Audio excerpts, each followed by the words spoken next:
Okay, we can forward it to somebody. Mm-hmm. Okay, I will forward it to you. Okay, should I start talking? Yes. Okay, so here's the top. C21, this is for Century 21 King out in Rancho Cucamonga. Hi Julio, hi Andrew, hi everyone.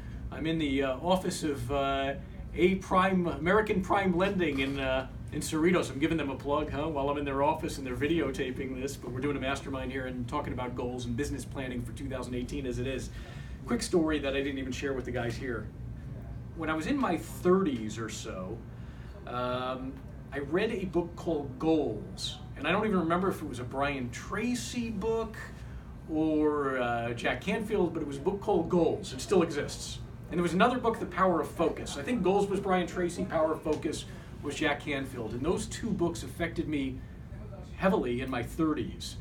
And I started doing, maybe I'm a little anal retentive, but I started jotting down the 7 or 8 primary categories in my life, sort of like what Tony Robbins does in his events, and started jotting down 2 or 3 goals or objectives that I had for each one of those 7 or 8 categories. And as I accomplished them, I just start highlighting them in green and leave the others on the list. And I just started using that one simple spreadsheet on a Google Doc during the course of the year. And I don't know how many of the items were knocked out during the course of the year, but it was pretty high.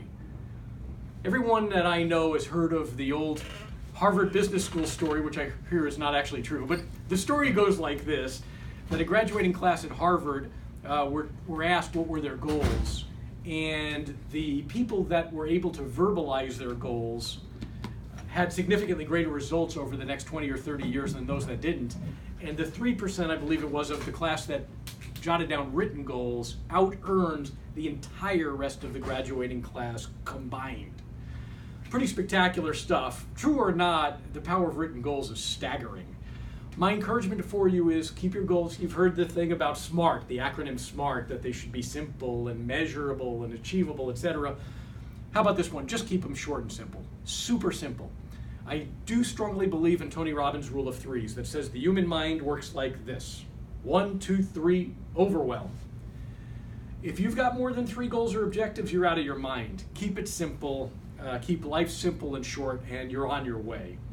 Last thing I'll share with you on this particular topic was my famous story about business plans, that in my 20s, I was in Crescent Jewelers, and they spent I don't know how many hours of executive time preparing these beautiful business plans with metrics and financial projections that ended up being in beautiful bound leather books, unused, papering people's desk drawers, basically.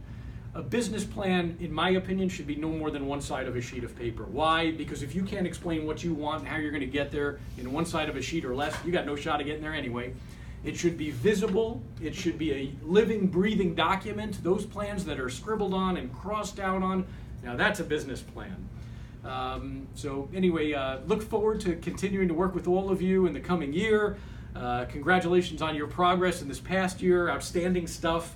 And look forward to the goal, the months and years ahead. Thanks.